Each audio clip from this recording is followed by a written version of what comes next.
So you can always see it. I'll send you the link to channel.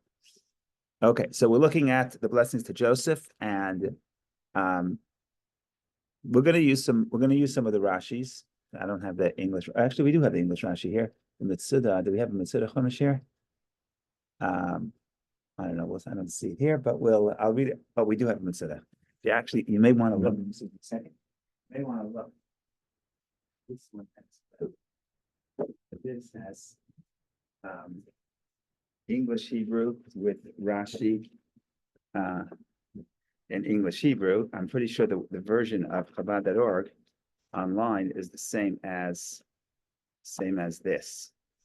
It's a little harder to follow because. So if you want to look at both, this is we're starting over here, number 20. What verse is that? 22? No. Yeah, and when we get there, because I'm going to look at the Rashi, read it from Chabad.org, so you'll be able to see it there as well, both in the Hebrew and in English. Okay, fine. So I guess you could put it just a placeholder or something. Okay.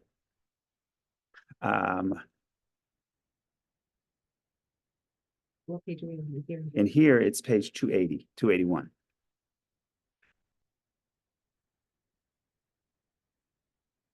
Okay, so I'm just going to read a few verses from just read a few verses just to get the overall picture, and then we'll go back and read them more carefully. So we'll share the screen. Whoops, no, that was the wrong button. Share screen. Okay. So right now we'll just read the verses without the Rashi. A charming son is Joseph, Ben Porat Yosef. A charming son is Joseph, a son charming to the eye. Woman strode along to see him. Let's see what that means. They heaped bitterness upon him and became quarrelsome. Ye archers despised him. But his bow was strongly established, and his arms were gilded from the hands of the mighty one of Jacob. From there, he sustained the rock of Israel. Again, the translations here are not perfect, as we'll see, but okay. Let's keep going. From the God of your father, and he will help you, and with the Almighty, and he will bless you with the blessings of the heavens above, the blessings of the deep lying below, the blessings of father and mother. So he gives them blessings from above and from below. That's the water, rain, and the water coming from the underground, and blessings of father and mother. Okay. The blessings of your father surpassed the blessings of my parents, meaning Jacob is telling Joseph that the blessings that he's getting, that Joseph is getting, surpass the blessings that Jacob is getting. The ends of the everlasting hills, may they come to Joseph's head and to the crown of the head of the one who was separated from his brothers. This week's Parsha, tomorrow, this week's Parsha, we're going to read it on Shabbos, but I think it's the reading of tomorrow or the next day, is we read about the Nazir, someone who makes an oath that he's going to separate from wine and other forms of impurity. So it's called the Nazir. Nazir literally means separate. Here, the Hebrew word is Nazir Echav, the Nazir of his brother. They're separated from his brothers. In any case, you see. So that's the verse. Those are the blessings, and you see how long the Rashis are, and Rashi goes through each one. Generally speaking, what they're talking about, first of all, the beauty of Joseph. Okay, everybody came to see him. The daughter is coming to see him. What does that mean?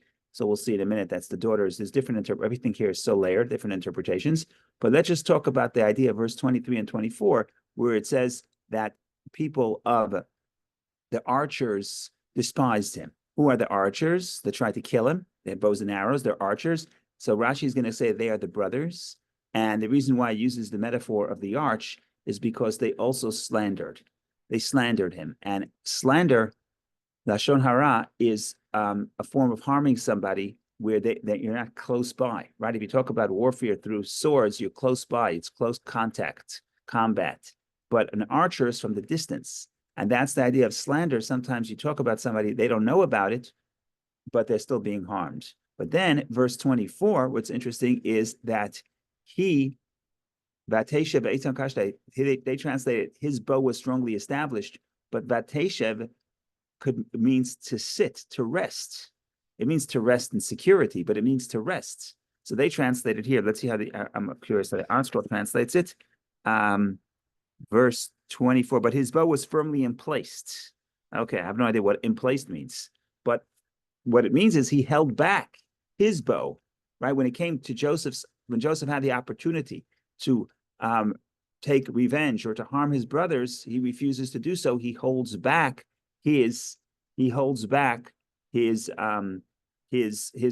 arrow, and that's why he's worthy of blessings. And then we continue and we talk about the blessings from the heavens and from the earth, okay? And then he says, a very interesting verse, that the blessings, verse 26 is interesting. The blessings that Joseph is getting is greater than the blessings that Jacob got from his parents. Now, in a way, if you think about it, in a way, is that saying that Jacob is greater than Isaac? Because that's what he's saying. He's telling his son, if you tell your child the blessings you're getting is better than the blessings I got, it means the blessings of your father is better than the blessings of my father. That means that Jacob is better than Isaac. Is that what he's saying? That's hard to say. So there are all kinds of interpretations, but one interpretation is that Jacob had to steal. He stole the blessings, right? Very good, Randy. So he stole the blessings, but you're getting it outright. And that's what he tells his son. And then what's interesting is that what we keep mentioning this, that what is not mentioned here, and he doesn't say Joseph is going to lead. And in a way, that could be alluded to in verse 26 at the end. He says, you're going to get all these blessings. May it come to Joseph's head and to the crown of the one who is separated from his brothers. And this is interesting. Everybody thought Joseph was beautiful. That we said in the beginning. Ben Porat Yosef, a beautiful son is Joseph. But not always, but just because someone is very successful, it doesn't mean people want to be close to him and people are happy for him, right? So Joseph, we talked about this earlier, that Joseph was not able to get the brothers to want him to lead. In a way, he was always separated. And maybe that's why ultimately he doesn't get the leadership. And that's why Jacob, even when he's praising his son, he is putting down those words, Nazir Echav, which is, in a way, Nazir means you're separated, you're distinguished, you're above, right? You're the crown, right? If you think about it in a way, then Nazir could also be Nazer could also be a crown, because a crown is above the head. So you may be the crown of the family, but in a way, that's still removed, and that's why he actually inspired jealousy instead of closeness.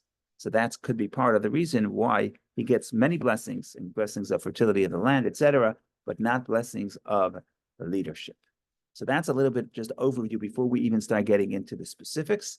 And now we could turn back and go to the specifics. And as usual, when you get to the poetry, a lot of the verses, you're going to have multiple interpretations. You're going to see that across Joseph, and especially by Benjamin, where everything could be read on multiple levels and have multiple interpretations. So we're going to hopefully try to do a little bit of that. Go ahead, Vicky, please. Oh, thank you, Rabbi. I don't know if I missed something. Joseph has 2 children, right? And yes, the children are separated. So is he getting blessings for himself, or the children are blessed separately? How does it? Interesting. It's interesting. Earlier in the parsha, we read how Jacob blesses Joseph's children, Manasseh and Ephraim. That is before he blessed the rest of his children. He blessed 2 of his grandchildren before he blessed everybody else. And what happens was, Joseph hears that his father is sick, so he takes his 2 sons and he brings them to the grandfather. And then he blesses them, and he says beautiful blessings. Israel, through you, Israel will bless. Whenever a Jewish person would want to bless their children, they'll say, may God make you like Manasseh and Ephraim. And he said other blessings, Hamalach HaGoeloti, which many people say every night in the Shema. Chabad, we don't say it, but it's still beautiful blessings. And there's a beautiful song of Hamalach HaGoel. Beautiful blessings he gives to the grandchildren. That's after that episode. I guess it becomes closer to his death. That's when he gathers the rest of his children. Oh, I missed the point.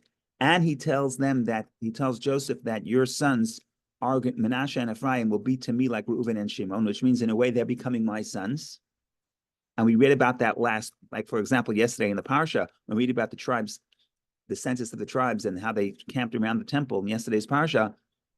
you have Menashe and Ephraim. There's no Joseph. It says to the sons of Joseph, Menashe and Ephraim. But the tribes counting as Menashe and Ephraim, in a way, Joseph is forgotten, erased, or replaced. So that's a whole nother way of thinking about. I have not mentioned it when we read it at the time, because this is sort of more contemporary commentators, but they're saying in a way, when he is elevating Menashe and Ephraim, and he's saying Menashe and Ephraim will be to me like Reuven and Shimon, in a way, it's beautiful because the grandchildren, it's an honor that Joseph now becomes sort of two tribes, but in a way, it's his name is being forgotten in a way.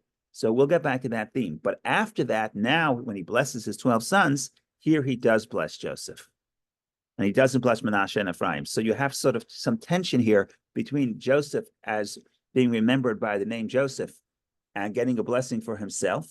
But somehow in the future, it's going to split and become Menashe and Ephraim. So both of those aspects are present in this parsha, but in two separate episodes. So first you had the episode of the sons, Menashe and Ephraim, the grandchildren of Jacob, and now now is the blessing to the tribes, to the sons of Israel. And here, Joseph is mentioned, so I guess Menashe and Ephraim are included within the blessings of Joseph, if that makes sense. Yes, it does. Thank you, Rabbi. So basically, his children getting like a double blessing because they're blessed through Joseph and they're blessed separately. Right. But in a way, you could say that it's actually a detract. Some people want to read it as a detraction to Joseph, in a way, because in a way he is not mentioned so much. But like I said, I'm not sure that's the traditional reading, but because there's some. Just spoiler alert, there's some criticism of Joseph from this point on until the end of the book, where he acts very Egyptian. And like the customs of burial are Egyptian. So the question is the Torah, is the Torah happy about this or not? And there's a dispute amongst the sages in the Mishnah and the Talmud. So that's why there's multiple ways to read this entire parsha. Like, what's the undercurrent? What's really happening here with the relationship between Joseph and his father? Because remember that even though they were reunited, and I'm sure they loved each other, but Joseph did not resign from the throne. I don't think he was able to. But the reality is he didn't live next to his father, right? Because even when his father came, his father was in Goshen, which was separated from the rest of the country, and Joseph was in the capital. And even when the verse says that when Jacob they came to Joseph and they said, your father is sick. So then Joseph came to visit, which means someone had to tell him his father was sick, which means he didn't come to visit every day, right? He was a busy man. So the thinking about Joseph in maintaining his connection to his family while being integrated completely into the Egyptian society, you see it's a complicated situation, and therefore some people look at it more as positive and some people look at it more as negative. So I'm not going to try to bias your opinion one way or the other. I'm just putting out both opinions. So also here, when you talk about the blessings of Menashe and Ephraim, some people read it as the traditional way really is to read it more as a blessing, in the sense that the oldest son gets the double portion. Right, and that's why Reuven doesn't get the double portion. It's Joseph, and the double portion is two tribes, and two tribes you get two sections of the land of Israel. So the traditional way is reading it very in a positive light. But the more modern way, another alternative modern reading would be that in a way it's basically saying, Joseph, I would love to have you part of the family, but you're just not here, right? You're still in Egypt. You're still running the Egyptian economy. So you know what? We'll have to take your children instead. Right. So is that a positive or a negative? And now it's not necessarily a blame to Joseph. Joseph is doing what he has to do. So it's complex. What can I tell you? Life is complex. And when I was in grade school and I read it, we didn't read this complexity. So just the positive. But now I'm looking around and you see there are other ways of reading it. And like I said, even in the Talmud is alluded to some critique of Joseph, as we'll see later when we talked about what happens after his father passes. So there's always two ways of looking at it, which keeps it interesting.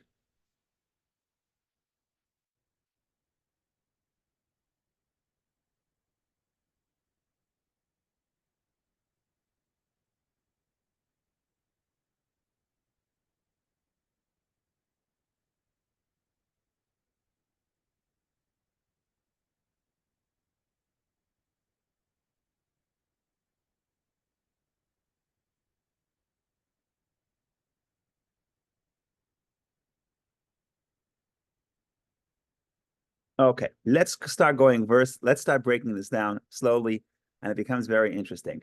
Bein Porat Yosef, a charming son is Joseph. What's interesting about the word Bein Porat is a very unusual word. It's a very unusual usual word in biblical Hebrew. Porat. Yeah, to the extent that read these gay Yosef. No one knows for sure what it means. I mean, Rashi says, look at Rashi in chapter 22, verse 22, the first Rashi, right? If you want to look over here, you could see it over here. No, this is Asher. Look at 22. So beneath the line, the first Rashi, what does Rashi say? Rashi says, a charming son is Joseph. Beneath the line, Hebrew Bein Porat, a charming son. So he says, Porat is chen. Chen is grace, charm. But the problem is that there's no other word in Hebrew like this. So what does Rashi say? You have to look at a sister language to Hebrew, which is Aramaic. And in Aramaic, there's a word that's similar. So this is an Aramaism. Is that a word? Lashon Arami. Is that an English word? Aramaism, from the language of Aramaic. Similar to the word used in the expression, let us express our favor to Rabbi Shimon, apirion, found in the end of Baba Metzia. So Rashi has to say, what does Porat mean? So there is no dictionary for biblical Hebrew. So you have to look at other instances of the Bible where the same word is mentioned, but there is no mention of a word like this. It's a singular word in the entire Bible. So what does Rashi have to do?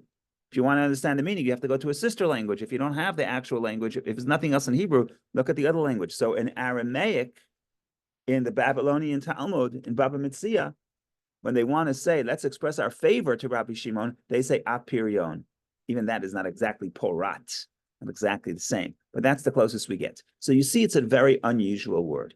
A son charming to the eye, says Rashi, his charm attracts the eye that beholds him. Okay, so let's talk about this word for a minute, porat. Why are we using such a word that is so unusual? There are other words for charm and grace. That's chen. The Hebrew word is chen. What's the problem? That's what Rashi says. Rashi says Bein Porat is a charming son. It's chen. So why do you have to say Porat and need Rashi to go to the Aramaic to figure out that it means chen? Just say chen and you're done, right? So the simple interpretation is, well, it's poetry. In poetry, you look for fancy words and you look for beautiful words. That's the way Hebrew poetry works. But obviously, but obviously there has to be more to that. And that's why the Kabbalists go wild with this word. There's a beautiful interpretation that I read years ago, and I really think it's beautiful. So Porat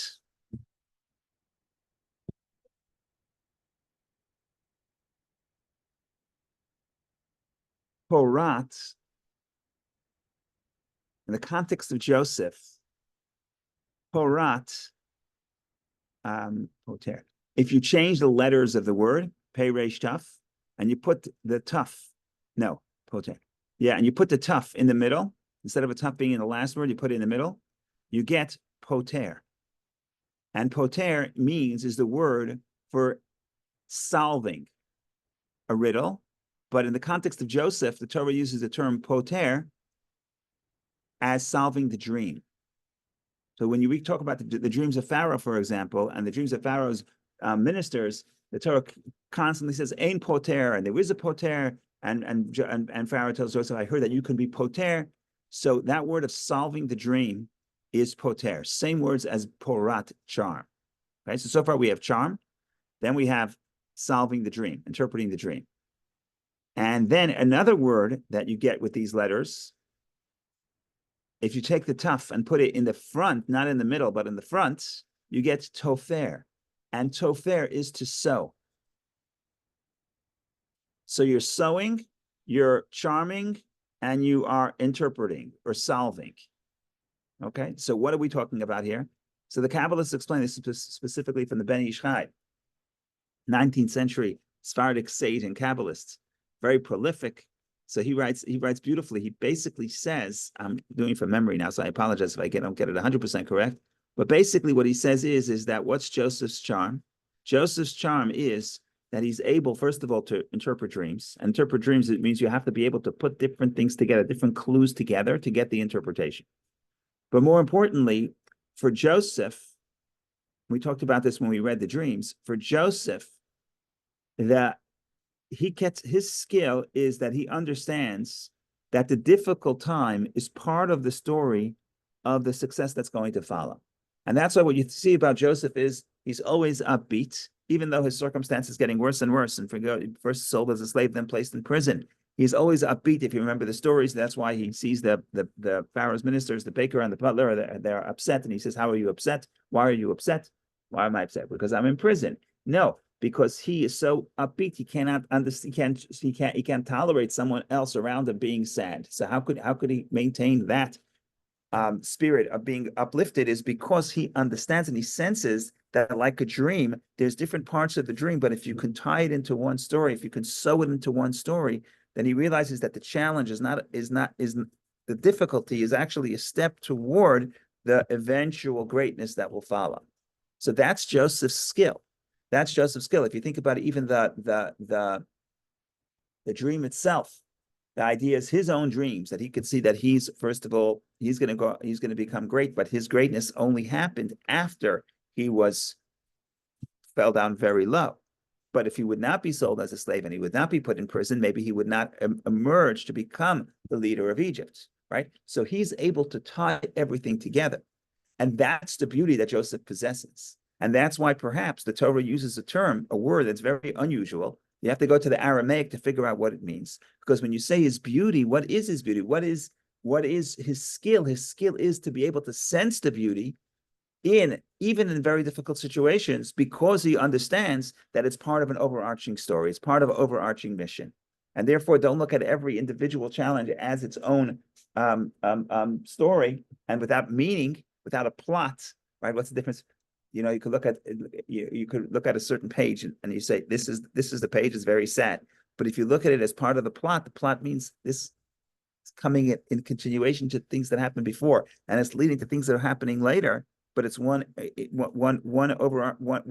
connected story. Then you could see the beauty, and you could maintain the joy, and you could solve the riddle by stitching everything together, by sewing all the different events together. And that's the beauty that Joseph possesses.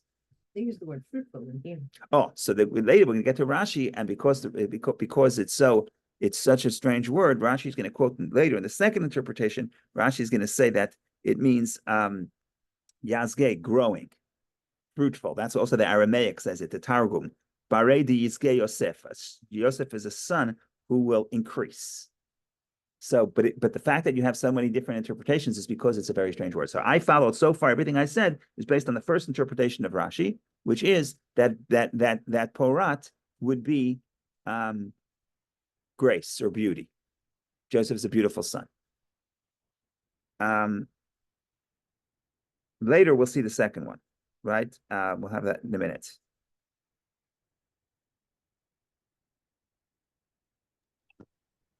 Rabbi, can I ask you a quick question? Yes. On that word, I like the interpretation, that multi-layered interpretation of this word, and it's very appropriate. Of course, it gives a lot of depth into understanding Joseph's personality. But the first thing that comes to mind when they use Aramaic, maybe it's tied to what you said before, that he is not actually belongs to the Jewish culture 100%, that there is some foreign linguistic it could be. It could be. but I'm not sure what language they spoke in Egypt. I'm not an expert, so I'm not. No, Egypt is different than Aramaic. I think I'm not an expert. Yeah. Aramaic is separate. I'm not an expert, but I'm not saying that Porat is not Hebrew. Porat could be Hebrew.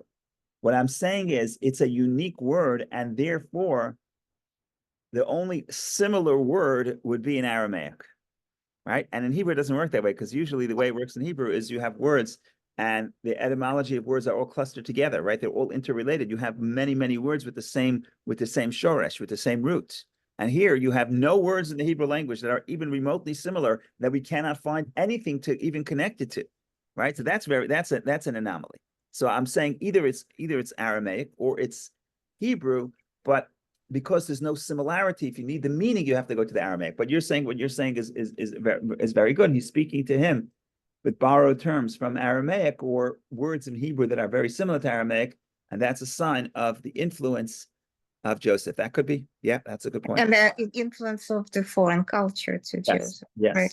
But linguistically, you're saying that if you use Aramaic, it kind of proliferates. It's kind of within the Hebrew. Sometimes in Torah, I'm not an use expert. Yeah, but it happens very few times. It does happen once or twice where the Torah uses Aramaic, but usually not in its own words. Like, for example, when Lavan was chasing Jacob, when Jacob left his father-in-law, and they met, and Lavan was seeking for conflict, and then they ultimately they reconciled, and they made a little mound of stones, and as a sign of their peace. So the Torah says that Jacob called it Galaad, Gilad, Galaad. Galaad means this pile is a witness. Galaad, 2 words. Gal, pile, aid, witness. And then it says, and Lavan called it Yigar Sahaduta, which is the same thing, but in Aramaic, right? So there's Aramaic words in the Torah, but almost never in a way that the Torah itself is using that word. Here it's, for example, it's being placed in Lavan's words, but I'm sure there are other words that are very close and very similar, especially when you get to the poetic parts of the Torah. But again, I doesn't come to mind this second. But again, I'm not claiming to be an expert on the philology. Is that a word? I think so. Of the Torah. So, but here it's clear. Rashi's making the point that there's no other. Sometimes Rashi says there's no other word. You know what? Let's look at the prophets. Let's look at the writings, the other books of Tanakh. Okay, so the other books of Tanakh were written many, sometimes 1,000 years later, right? You talk about the later works of the Tanakh are almost 1,000 years later. So that's one level of distance from the biblical Hebrew, right? From the book Hebrew, the 5 books of Moses. But here, the only thing he can get, and sometimes Rashi says, you know what? We have to find Hebrew from the Mishnah. We don't find Hebrew in the Bible, but let's compare it to a word of Hebrew in the Mishnah. Here, we can't even find anything in Hebrew, even the later Hebrew. So what are we going to do? We have to look for Aramaic. Okay, that's.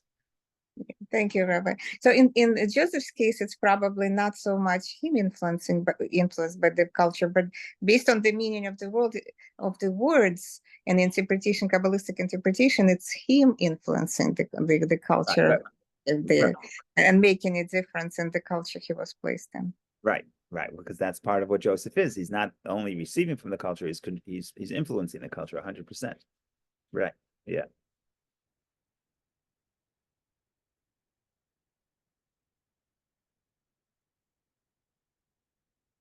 Okay, I'm going to do one more. We're going to do one more passage of Rashi, and then Rashi goes back to talk about the second interpretation that Randy mentioned, which is increasing. So let's look at let's go back to the Rashi. We want to continue on this verse. So we talked about Porat, Ben Porat, so far a charming son, and we talked about the meaning of that word. And then we talked about the girls, the woman, Banot. Here they say, son charming to the eye, woman strode along to see him. Alei shur. Shur is an interesting word. Shur could mean in modern Hebrew, shur is to see. It's a fancy Hebrew word for sight or vision. So who are the women that are going to see Joseph? So Rashi says, the first interpretation, the women of Egypt strode out on the wall to gaze upon his beauty. On the women, each one strode to a place from which she could catch a glimpse of him.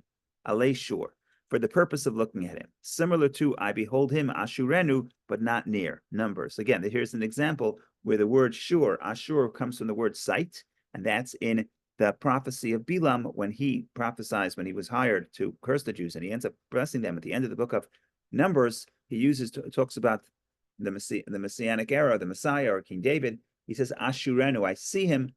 So the word Ashur, shur, is vision, seeing. There are many midrashic interpretations, says Rashi, but this is the closest to the literal sense of the verse.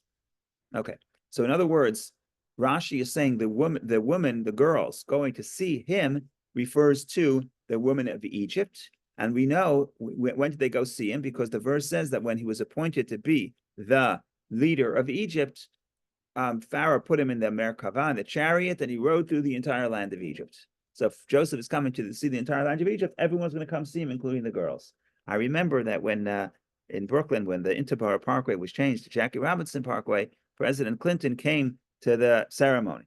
So everybody came to Eastern Parkway to see the president. President's coming, everyone's going to come out. So that's not just a new phenomenon. It's old. When Joseph, the viceroy of Egypt, is going to be paraded around the town, everyone's going to come see. So that's banot Sa'ad Ali Shur. Banot, girls are going to see Joseph. Okay. Rashi now goes and it talks about and says another interpretation. And this becomes interesting because now the girls are not Egyptian girls; they are Joseph's daughters, and therefore the word and that's going to influence the previous interpretation where porat is not going to be beauty, but it's going to be increasing.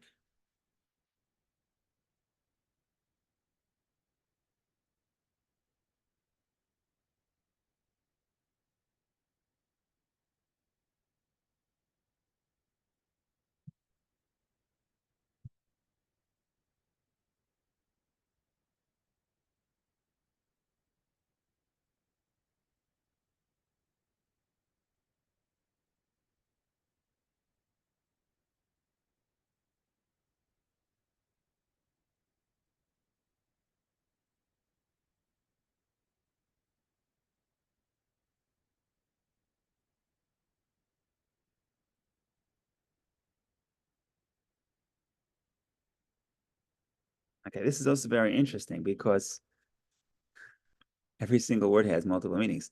Alei ayin, look at verse 22. A charming son is Joseph, his son charming to the eye. So ayin is eye, right? Ayin, everyone knows ayin is eye. But ayin, what is not so common is ayin could also be ma'ayan, a spring of water. So if you're going to say Joseph is increasing, is because he's fertile, because he's sitting on the spring of water. So this entire verse could be read in two different stories. It could be saying two completely different things. We'll get to that in a second. Let's go to the second interpretation of who the girls are. So I'm looking in the Rashi. Porat, he talks about that. Sure. So see him. So if you want me to help me find it, I could do that. Otherwise, sure, yeah, but I don't know if it's turn the page, but next page, I think. Yeah, it's the next page. Let me take a peek here. Sure. Okay, so I'm going to look over here. Yeah, I'm going to read this. Okay, so now Rashi is going to say shur is equivalent to lashur, to see.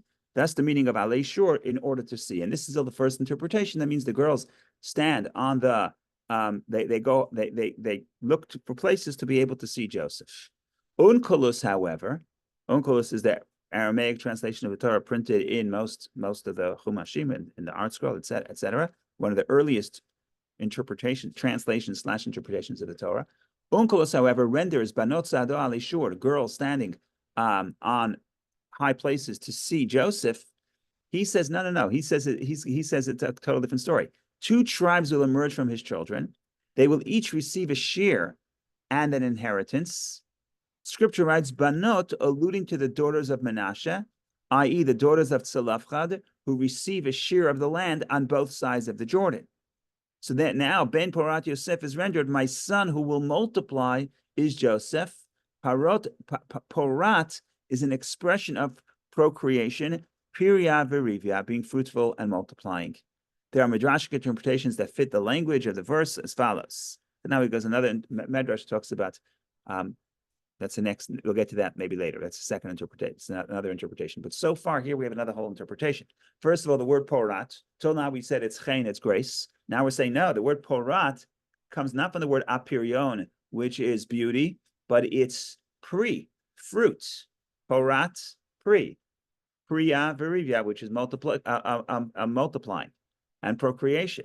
So what Rashi is saying here is Joseph multiplies. How does he multiply? He gets two tribes, and the girls are walking alei shur. I think I haven't seen this explicitly, but I think that here shur, even in modern Hebrew, the shur would mean, unless I'm dreaming, unless it's too early and my coffee did not take effect yet, I think caffeine didn't get into the bloodstream. I think that shur could also mean like the I don't want to say bank of a river, but more like a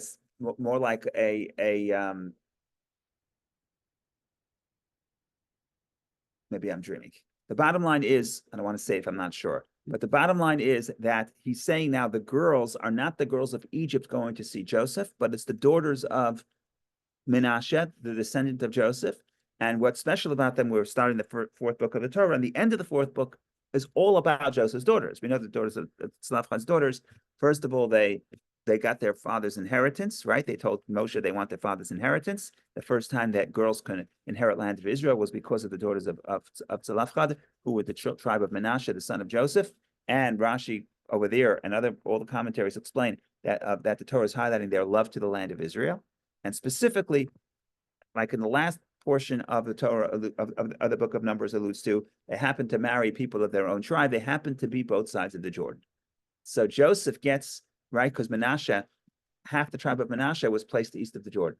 So they are now multiplying. They're not just in their native space within the land of Israel, but they also get an inheritance outside the land of Israel. So that is the second interpretation. Joseph is increasing. Now, one reason why that would be a nice interpretation is because the Hebrew word, forget about the word porat, the Hebrew word for Yosef is adding. Lahosif is to add. If you talk about even why Rachel named her son Yosef, when she had a son, she said, Yosef Hashem li ben acher, may God give me another son. That's what she wanted. So Joseph is increasing. So in that sense, the second interpretation of Rashi is consistent with the second interpretation of Rashi, which is the interpretation of Onkelos, is consistent with the name Joseph. It's also consistent with inheriting the land of Israel, which is something that a lot of the blessings are talking about the portion in the land, right? As opposed to the first interpretation that the girl standing in Egypt is an event that happened in the past. It's highlighting Joseph's beauty, but it's not really relevant to the future, and it's not really relevant to the inheriting the land of Israel. So I think there's two ways you could read this blessing. You could talk about it as Joseph's impact on Egypt. That's the beauty, the fact that he can interpret dreams, the fact that he can stitch things together, the fact that he can see the big picture. There's years of famine, years of plenty, years of famine. It's one dream. We talked about that a lot, how Joseph's brilliance was interpreting the dream as one dream that's also related to the sewing everything together. So Rashi's interpretation, we're talking about Joseph in the context of his success in Egypt, but Onkelos's interpretation and Rashi's second interpretation is that no, we're talking about Joseph in the context of the land of Israel, and the daughters are the daughters of Joseph, and the Joseph increasing is that he gets land on both sides of the Jordan. So the question really would be, what do you think the blessing is about? Is it about Egypt or is it about Israel? Now, personally, I think that in a way, the second interpretation is much more similar, is much more straightforward. I'm thinking, why does Rashi? We know what the rule is on Rashi's second interpretation. He feels is less straightforward than the first. When Rashi brings the first interpretation, that's the pshat, that's the simple, and the second one is the second best. So the order is not just random. Rashi prefers the first interpretation. If you ask me, I have to think about this. To me, it seems that even in the Hebrew, here you have porat, pri, it's more similar. So we have to think about why Rashi would take the other interpretation, the alternative interpretation. Joseph is beautiful. Maybe because the simple interpretation of girls, again, ayin is the eye, so that's the beauty. Girls walking on to see his beauty. Okay, so that's what we have here. These are the two interpretations. Yeah, it seems similar to Pshat because it kind of relies on what happened in the past already. So Right. that's the first thing that comes to mind is probably what Rashi considers Pshat. Right. Even though in the context of most of the other interpretations is future oriented. Almost all the other blessings, the curses are the past, right? When Reuven is not blessed because of what he did. Shimon and Levi are not blessed because of what they did. But all the other interpretations, Rashi's putting out as the future. Like Judah, we're talking about King David, right? Later you're going to see Dan would be Samson, right? And even Asher is the land that they're going to get in the land of Israel. Naphtali is the land that they're going to get in the land of Israel, the valley of Ginusar, which gives forth beautiful fruit, etc. So almost all the interpretations were going forward, right? And this would be the exception. Okay, look, something to think about.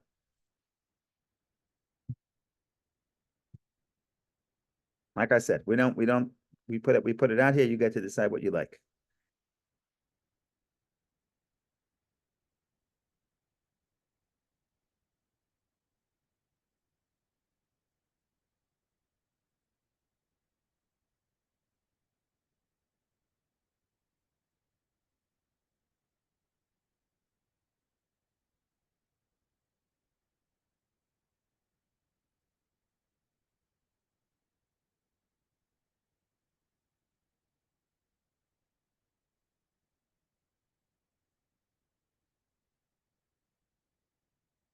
Okay, let's just do a little bit over here about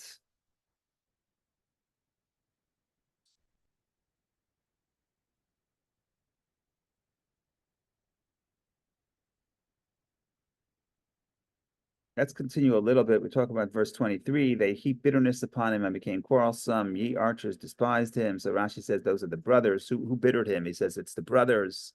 Verse 23. The brothers heaped bitterness upon him, and Potiphar and his wife heaped bitterness upon him, having him in prison. This is an expression similar to and they embittered their lives in Exodus. Ruhu. Yeah, it's like maror, right? They made him bitter. And that's the verse that we know from Egypt. They embittered their lives. Okay. Varoibu, they became quarrelsome. Rashi says Varabu is from the word reef, quarrel. It continues to deal with the Hebrew, different interpretations of the Hebrew. But in any case, his bow was strongly established. And what it means usually is that he would hold back and he did not take revenge. Okay. His arms were gilded. Paz, via fozu. The Hebrew, paz is a fancy Hebrew word for gold. If you go to Israel, I think there's like 2 companies for gasoline. Here there are many more, but in Israel, it's more controlled. So you got two companies for gasoline. One is Delek and one is Paz. So Delek means fuel. What does Paz mean? As a kid, I remember Paz was just a strange word. Then I learned that Paz means gold in biblical Hebrew. Gold. Zahav is gold, but Paz is another word. We say in Psalms, we say in Psalm 19, we say it on Shabbat morning, Mitukimi Paz. Words of Torah is sweeter than gold. So Paz is gold. So here, Vayafozu, he's saying his arms were gilded. Okay. And what happens? He says he gets the blessing, he gets the merit from the mighty one of Jacob, meaning from the God of Jacob, from there he sustained the rock of Israel. In other words, everybody else was embittering him, but he got his anchor, he got his protection from the rock of Israel. Who's the rock of Israel? The rock of Israel is, of course, God. Okay. What is the rock of Israel? So there are different interpretations. One relatively 19th century interpretation from the Ha'amek Davar, he says like this. He says that if you look at the Jewish people, they are likened to stars or likened to the dust of the earth, the sand, right? There's two expressions. In the book of Genesis, God tells Abraham, your descendants will be like the stars, and then sometimes he says like the sand on the earth. And why the double expression? So there are all kinds of interpretations. A few years ago, we had a speaker on Shavuos who tried to figure out how many more stars there are than particles of sand on the earth. They did the math, they figured it out. It's a lot more stars, maybe tenfold. But in any case, why that metaphor? Why the double metaphor? So we talked about this in the past. And the commentaries say that the Jewish people, there's two states. Sometimes they're very elevated, and sometimes they're very low. In other words, they could be elevated, or they can be low in exile. And there's another interpretation is that the Jews are almost never in the middle. We're either successful or we're low. It's like one. Usually, it's one or the other, and it explains the interpretation of the story of the Megillah. So in the story of the Megillah, the story of Esther, there's a very interesting verse. The verse is that Haman comes home after he feels successful. He was appointed as second to the king, and he was invited to Esther's party. So he feels very, very, very excited about himself. But then he sees Mordechai is not bowing. So he's very upset at Mordechai. So he calls his wife and all his advisors, and he says, this is the story. So what do they say? They say, oh, Mordechai, you got to kill him. So go to the king and tell the king to hang him on the tree, and we're going to get rid of him. Beautiful story. 24 hours later, everything shifted. What shifted was so at this point, the king couldn't sleep. So the king told the next morning, this long story, you know the story. The king tells Haman to carry Mordechai around town and say, such shall be done to the man the king wishes to honor. After that story, Haman comes home. He's humiliated. He's upset. According to the Medrash, he's also in mourning because his daughter died, but that's another story. He goes again and calls his wife Zeresh and all his advisors. And he tells them what happened. And this is what they say. They say, if Mordechai is of the descendants of the Jews, you began to fall before him, you're going to fall completely. And that's a very strange piece of advice, because 24 hours earlier, they told him, go to the king and have him hung. They knew he was Jewish. The whole point was, he said, he's not Jew. Mordechai HaYehudi, everyone bows to me except for Mordechai the Jew. So the advisors had all the information. And now 24 hours later, a little glitch in the plan, and now they say, you're over. You're going to fall before Mordechai completely. So it's just a strange occurrence. So what does Rashi say? Rashi quotes the Medrash, and according to the Talmud, Rashi quotes the Talmud, who says like this. He says, he's a Jew. So the Jews, they're either very high or very low. So now that Mordechai starts going up, because they see that the king gave him honor and he's carrying him around town, so you're starting to go down, you're going to go down completely. Because they understand this notion about the Jewish people, either they're like the dust or like the stars. They're not in between. It's just an interesting thought. But in any case, going back to the dust, so the dust would be when you have the dust and you have the water rushing over the dust, then the dust can spread and the dust could dissolve, so to speak. What is a stone? When the dust sticks together, you get a stone. You get a hard earth. It's like a stone. So it's the metaphor of the unity of the Jewish people that Joseph represents, because Joseph represents the unity of the family, the idea that is love to his brothers, despite the fact of what they did to him. And when the family is united, that's the stone of Israel. And with the stone of Israel, what happens when the water rushes on the shore to run over the stone? What happens is the stone could be pushed. So the Jews could be sent to exile, but they would, but they're still a stone, they're still intact.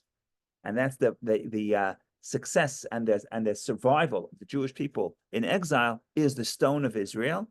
And it's by the metaphor, it's by the lesson that we get from Joseph, because Joseph represents that unity between the Jewish people. So I thought that was interesting about the stone of Israel. We pushed around, but it's always going to be intact. And that happens when we are like Joseph and we are united like the stone.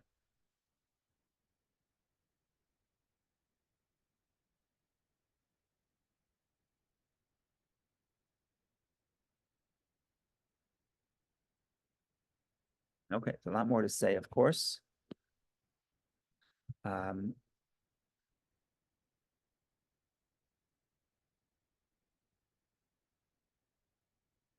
see if there's anything interesting that's exciting that I missed.